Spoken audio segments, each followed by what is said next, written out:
It's 2 o'clock, so we will get started with February's Practice Facilitator webinar.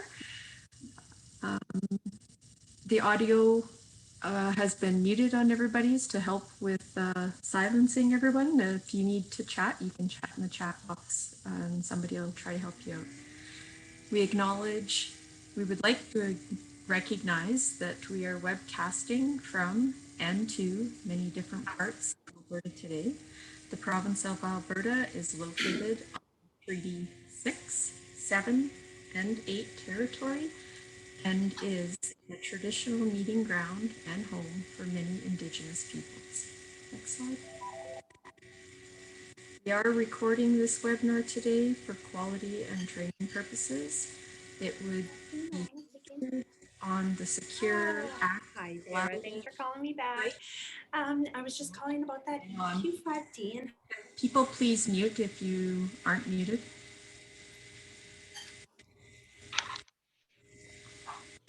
By participating in this session, participants understand and consent to the recording being made available to those who have access to the ACT Collaborative website for an undetermined length of time.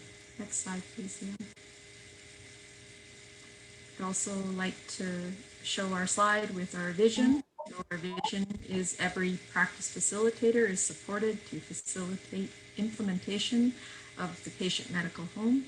And our mission is to build a culture of continuous quality improvement. You can also see our values on this slide. Next slide, please.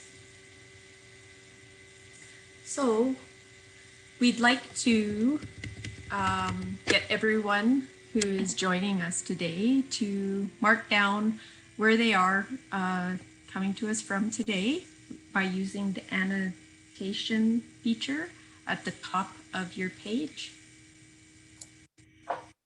Or you can put it in if you would like, and it's available at the bottom.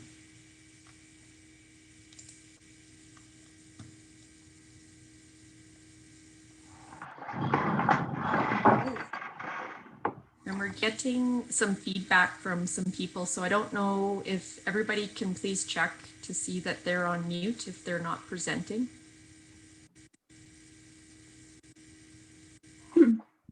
Lots of people coming in. We have Wood Buffalo, Lakeland PCN, lots from Central Zone, and some big circles up at the top there.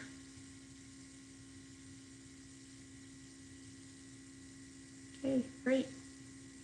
Thanks everybody for joining. Next slide, please, Leanne.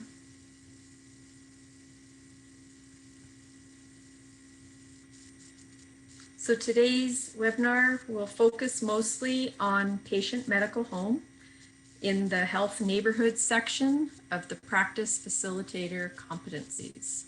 Next slide, please. So we're gonna talk about connecting the Connect Care dots, and we have Megan Bellin and Stephen Smithbauer. Did I say that right, Stephen? You did, thank you.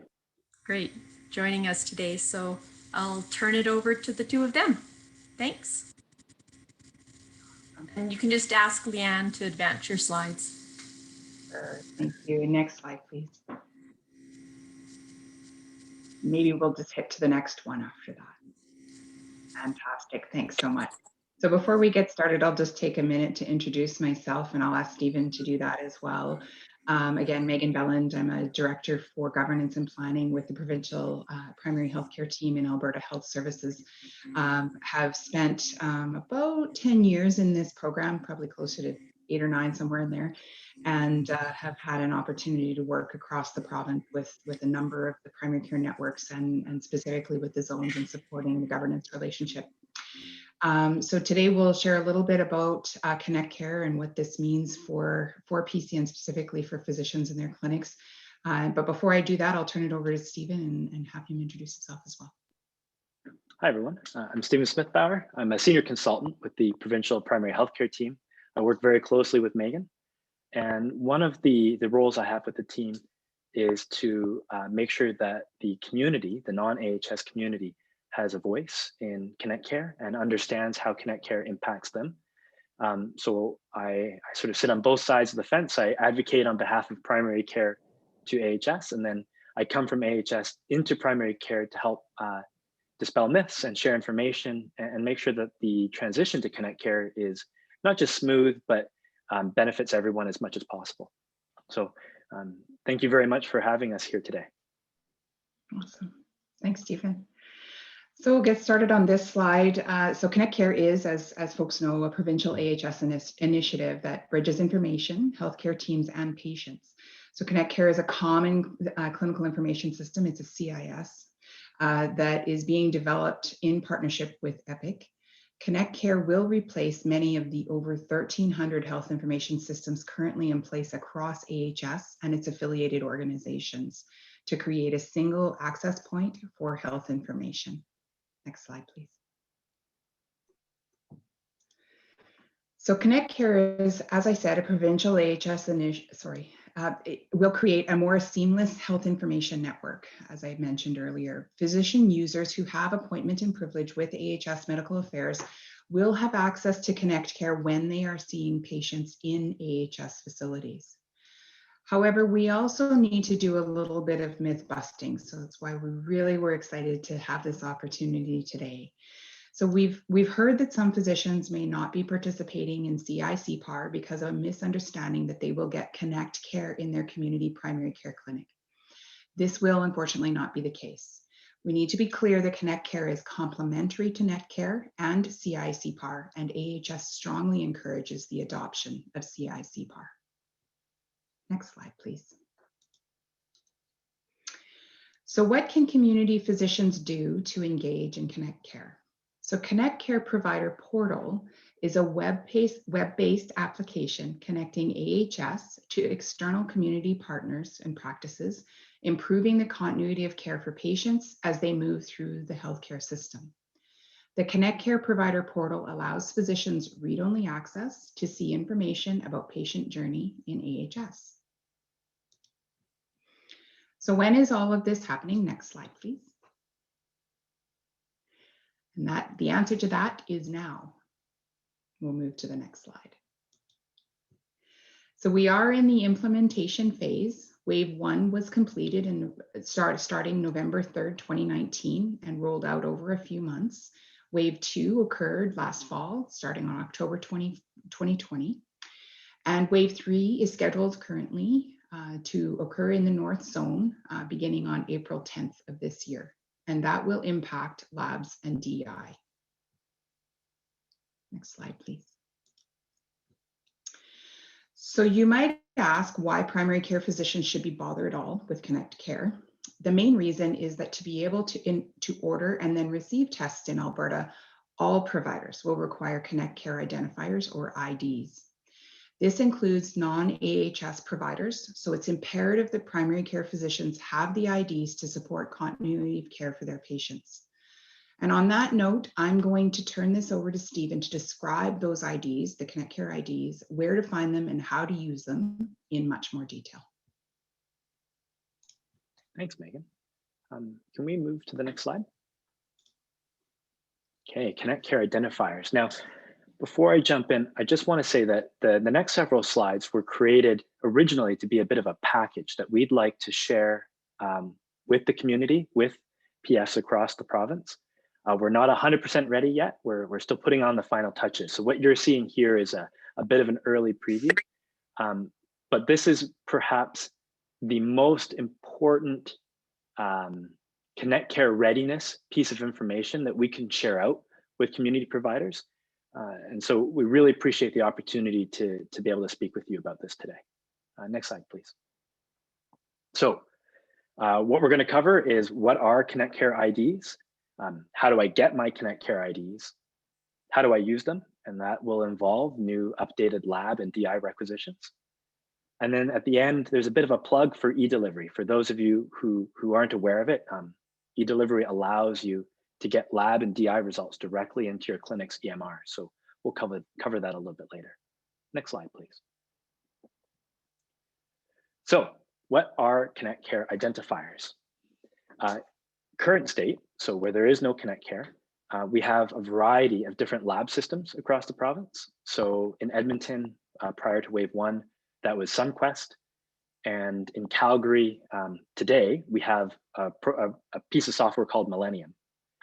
And both SunQuest and Millennium have their own IDs. And really what these IDs do is they identify a provider, both who you are and where you work. When Connect Care comes to a certain area, like it has with Edmonton, we actually replace the lab system with Connect Care. That's part of us replacing those 1,300 different legacy systems, which means rather than using a Millennium ID or a SunQuest ID, we need providers to start using Connect Care IDs.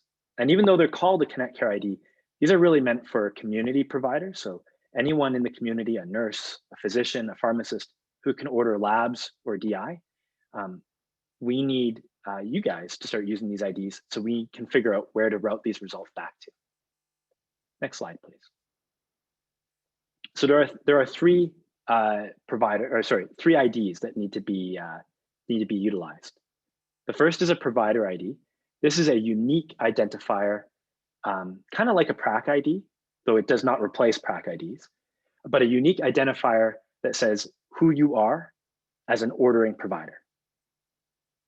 The next two are department and submitter IDs. These are poorly named, and I apologize for that.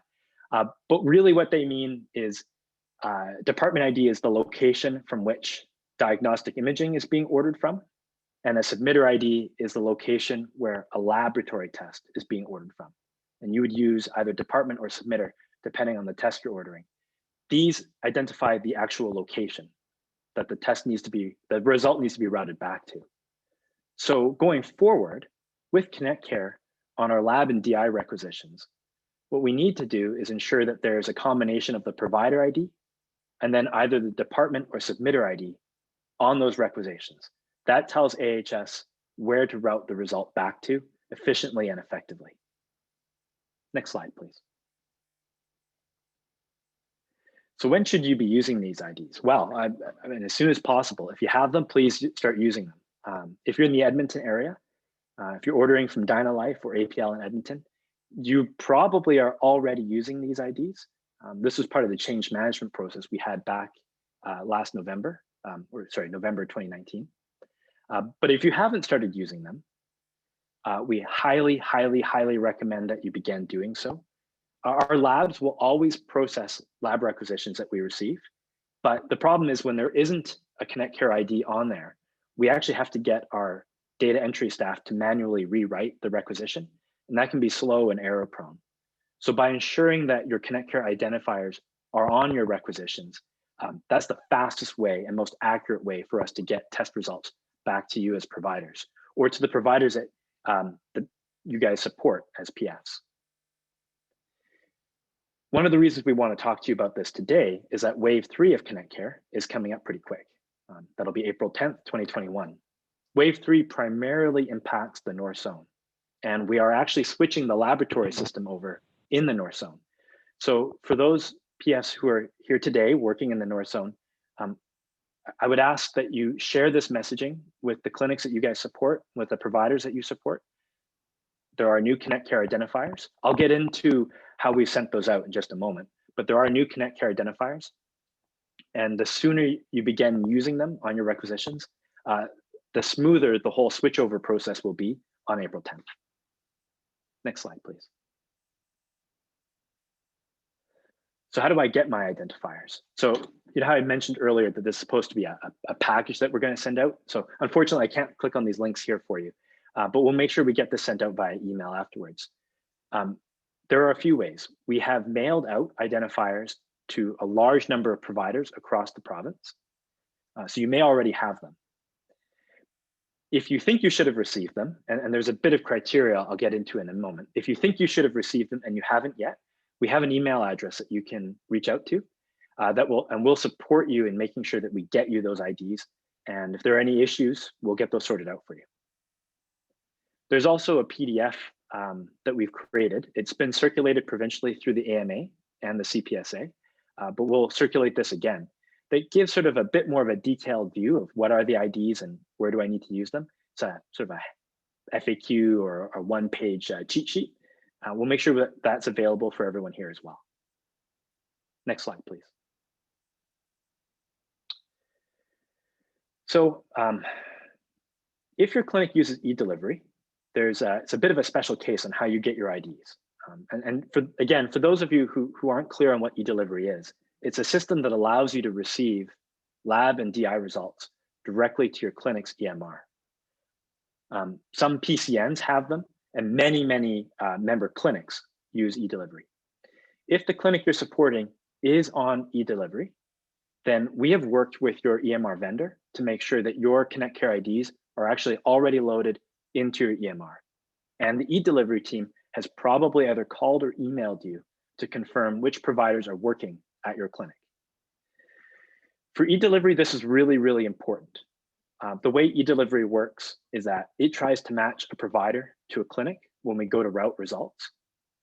So if you have providers who aren't registered on EDelivery, but are practicing out of that clinic, it makes it very challenging for us to route results correctly. We get a provider not in system error message.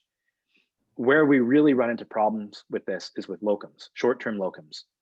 So we strongly recommend that if you're supporting a clinic or any clinics that are using EDelivery, if you have a locum coming on board, please update EDelivery, let them know as early as possible so that there's no disruption for lab result delivery. Next slide, please. That being said, it's not always possible to update EDelivery in time. So think of a short-term locum that's being brought in just for a couple days, maybe on 48 hours notice. In such a case, AHS has worked closely with the CPSA and the AMA to issue a recommendation. And the recommendation is that the short-term locum order under the provider for which they are covering. Now, we do recognize that this recommendation causes a lot of angst for providers, but I assure you, we've worked very closely with the CPSA on this. And the reason we're making this recommendation is we feel it's of utmost importance that lab and DI result delivery not be interrupted. And again, this is specifically for those clinics who are using EDelivery. Next slide, please. For clinics that are using fax or get the results couriered, it's a little bit easier. We have mailed out the provider IDs and the submitter and department IDs, so physical letters. We're doing this in a staged manner. So submitter IDs have been sent to all the clinics in the North Zone. And as we roll out Connect Care across the province, we'll be sending out more letters. So Calgary will be our next major group to send a bunch of letters to that contain these IDs. And we just need to make sure that the clinics are able to either include this in their EMR. And if you're having difficulty with that, we recommend you speak to your EMR vendor. Or I think in the case of Calgary, a lot of requisitions are stamped. So stamps may need to be updated. And of course, if you're ever at any point confused or unsure of whether or not you have an ID or should have an ID, we welcome any questions coming to us. I'll get that email address up here in just a moment, and we'll work with you to make sure we get you sorted out. Next slide, please. So the first big batch of letters went out December 2020. So if you're supporting clinics in the North Zone, you should have already received your letters. And if you haven't, it's possible that AHS doesn't have the right information about where your providers are working. We're trying very hard to stay up to date, but especially in the case of locums, we can't always keep track of everyone. If that's the case, again, please email us and we'll make sure that we can get that corrected. We want to make sure that there's no disruption in result delivery when we roll out Connect Care on April 10th. Next slide, please. So I mentioned earlier that we're sending out these letters in waves. Connect Care is being deployed across the province, across 9 waves. And we're currently looking at wave 3 for April 10th. So what about waves 4 through 9? Well, unfortunately, COVID has had a significant impact on the entire healthcare system here in Alberta, as all of you are aware. And the timing for our waves is a bit off.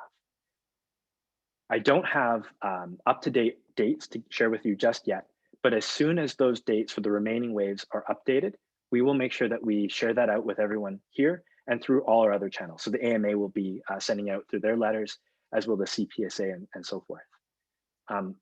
One of the things that we're really committed to with Connect Care is trying to get better at transparency and communication with the community. AHS doesn't always do a great job of that, but we know that working with you guys is really, really important to make this successful, and we're constantly improving. Next slide, please. So this is the email address that I kept promising that we'd share, ccproviderbridge@ahs.ca. So we have a team that's monitoring this inbox Monday through Friday. And if you have any issues or any questions about Connect Care, and in particular Connect Care IDs, please don't hesitate to email us, and we'll work with you as quickly as we can to get you sorted out. Next slide, please. One thing to note, and this is a bit of a change management thing. Connect Care, like I said, has been deployed in Edmonton, and now is going to be deployed in North Zone, but it hasn't reached Calgary just yet. So what about requisitions and patients who are in Calgary? What we'd like you to do is use both the Connect Care IDs and your legacy SunQuest or Millennium ID. And the AHS APL requisitions are being updated to ensure that there's space for both of that. And I'll give you a screenshot of that in just a minute. The reason we need to do this is that patients are highly mobile and they tend to hold on to their requisitions. Technically, AHS Labs will accept a requisition 12 months after it's been issued. And that may mean that a patient who received a requisition in Calgary could try to get that fulfilled up in Edmonton, or vice versa. So by having both the new Connect Care IDs and the legacy system IDs on there, it won't matter where the patient goes. We'll have the information we need to make sure we get those results back to ordering providers. Next slide, please. Okay, so updated requisitions. In Edmonton, DynaLife has a new requisition, and you can see here in purple where we have space for the provider ID and the submitter ID. Next slide, please. This is the general requisition for APL, at least the header for it. And you'll note in purple, there's room for the Connect Care provider ID and submitter ID. And in orange, there's room for the legacy ID. So in Calgary, that would be Millennium. In Edmonton, that would be SunQuest. This will ensure that we always have the information we need to deliver those results, no matter where the patient goes in the province.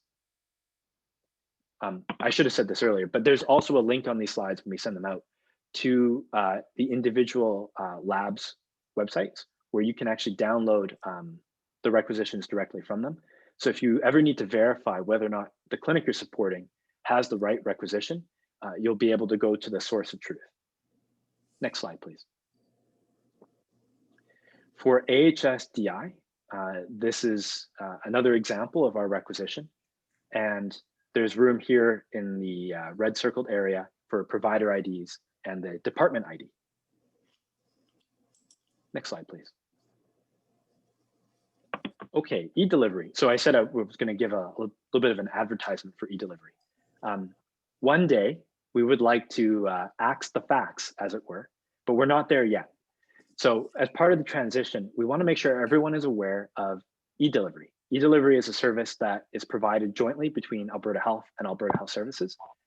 And if you're using a quote unquote conformed EMR, which really just means an EMR that supports EDelivery, twice daily, your lab and DI results can be pushed directly to the EMR.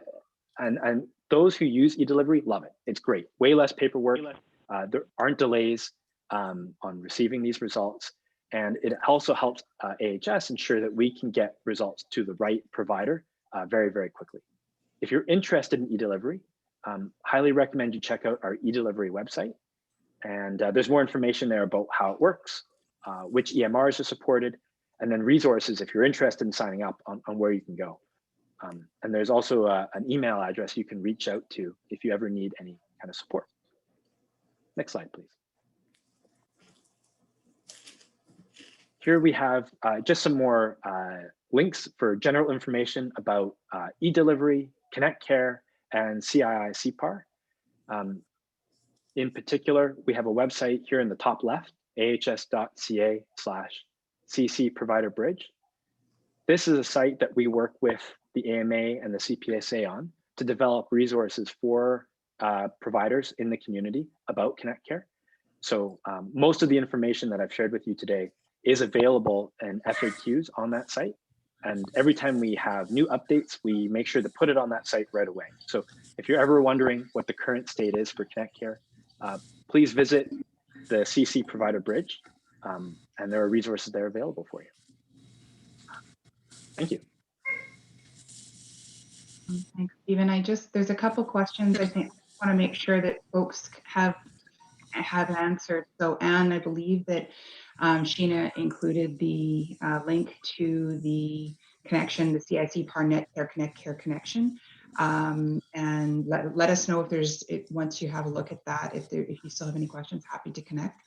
Cheryl, I'm curious to know if Stephen's presentation helped to clarify your question. Your question was, has AHS updated their forms, both lab and DI, to pull the ID codes? So actually, I'd like to speak to that really briefly. So what I've showed you here are the general requisitions, and those have been updated.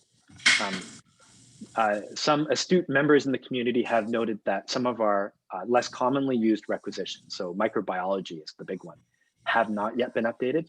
That's a gap for sure.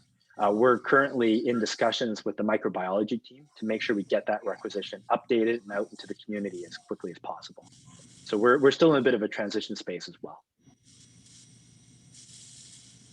Okay. And there was another question here, a comment from Clementary. So any requisition for DI should only need provider ID, department ID, and any rec for lab should only need provider ID and submitter ID. Is that correct? And yes, I believe that is accurate. And we've always tried to include both on that. So I really appreciate you being so fastidious about this. That's great. They are very important, but your understanding is absolutely correct. For DI, you need the provider ID and department ID, and for lab, it's provider ID and submitter ID. You don't need to put both submitter and department. Though, again, I appreciate you paying so much attention to detail there. Anne had a follow-up question. Yeah.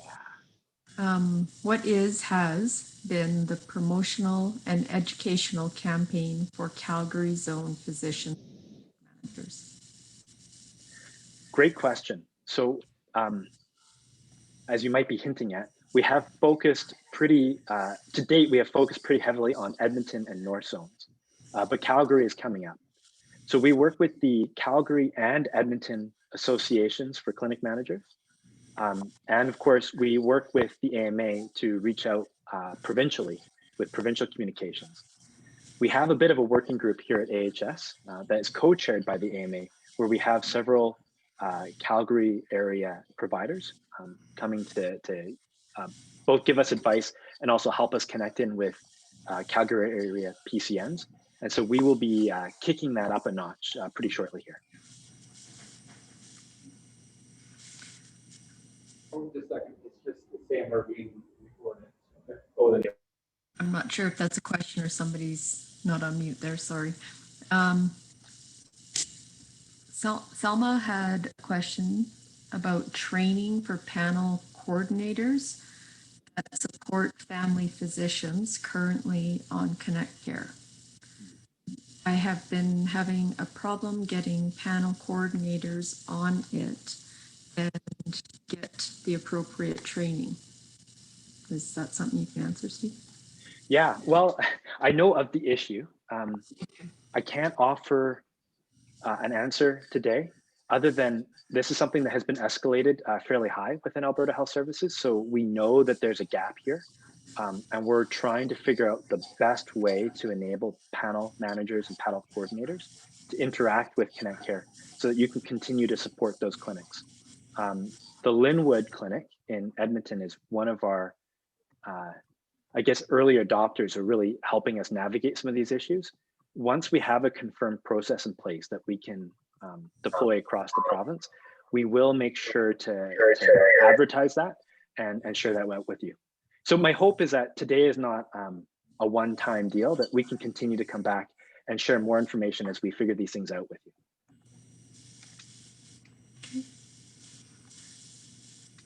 So I'm wondering, so you were saying that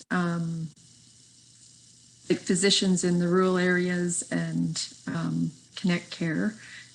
So if a physician is in an AHS site and has their family practice, they'll still be going through NetCare and not being able to use Connect Care at their family site. Is that correct? But then there's these few that have got that.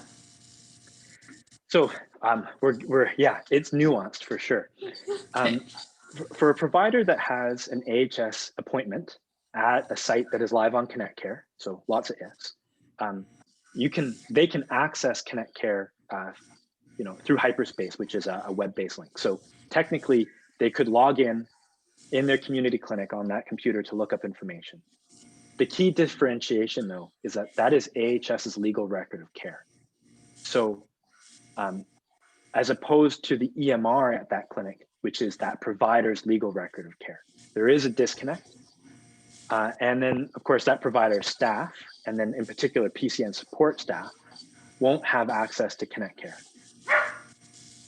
There are some special situations where that's not exactly the case, but it gets very, very nuanced. In general, when I'm going to say mixed context provider, someone that works in both realms, when they're working out in the community, not in an AHS facility, they're using their own legal record of care. So that would mean their EMR, NetCare, CII, CPAR. And when they're working in the AHS facility, that would mean Hyperspace access through Connect Care. I hope that helped. We can follow up more if that wasn't clear. Great, thanks, Stephen. So does anybody else have any questions? I didn't see any other ones. Did you see any other ones, Megan? I didn't. I'm just going to take a quick scan here. I don't think there's anything else.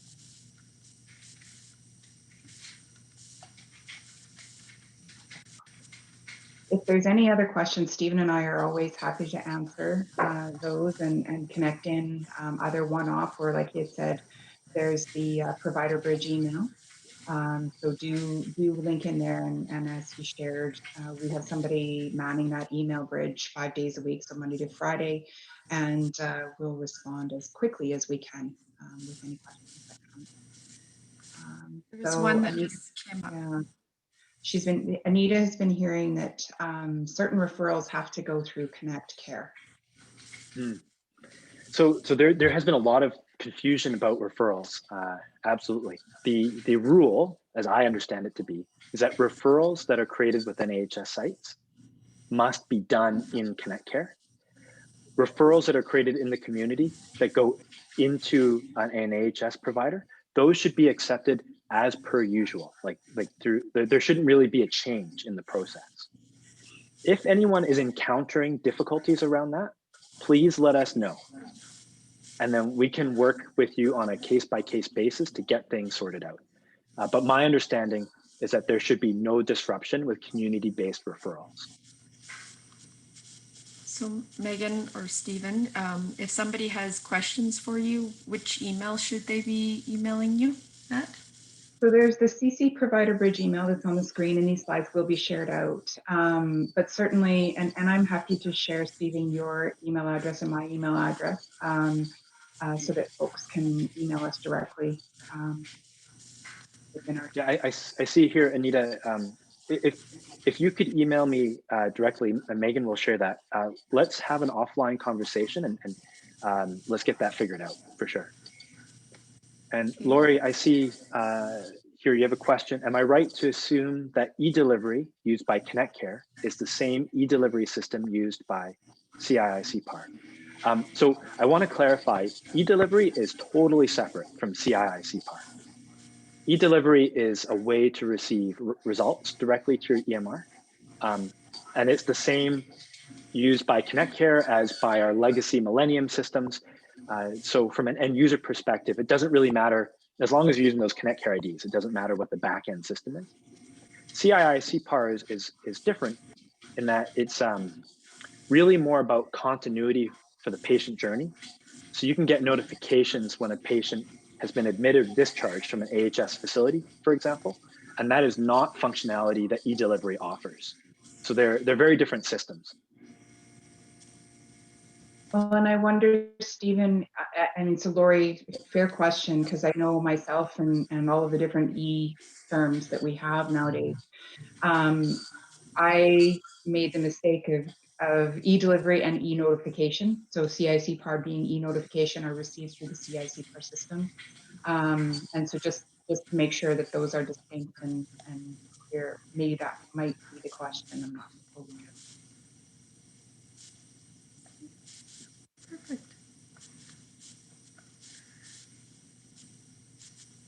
Okay. Oh, Lori says, great, thanks for the clarification. Great. No problem. Okay, so if we'll make sure that Stephen and Megan's emails are available for everybody. I don't know, Megan, could you maybe put them into the chat box for everybody? Actually, Leanne just messaged me behind the scenes, Oh. and we're going to put those out into the announcement. Perfect. And please don't hesitate to email us if you have questions. We're here to help. We want to work with you. For sure. Well, it was very good to have both of you on today, and I thank you both for your time. And we'll be in touch, I'm sure. And thank you very much. We really appreciate the opportunity, and hopefully this isn't just one and done. We're very happy to come back and meet again and share updates as we learn more and evolve. I'm sure there'll be more questions that come as things go forward. So I'm going to be able to give everybody a few minutes back of your time. It looks like our next meeting will be March 1st, and it will have to do with panel management. So stay tuned for that. Next slide. If anybody is looking to find previous webinars or information about the Practice Facilitator Network, you can find that information on the ACT website. And if you don't get those emails or you want to be able to be part of the network, you can email network@albertadocs.org. And if you have questions, you can also use network@albertadoctors.org. Our webinars do run first Monday of every month, except for holidays, from 2 to 3 p.m. Thank you for everyone for joining, and we'll see you all again soon.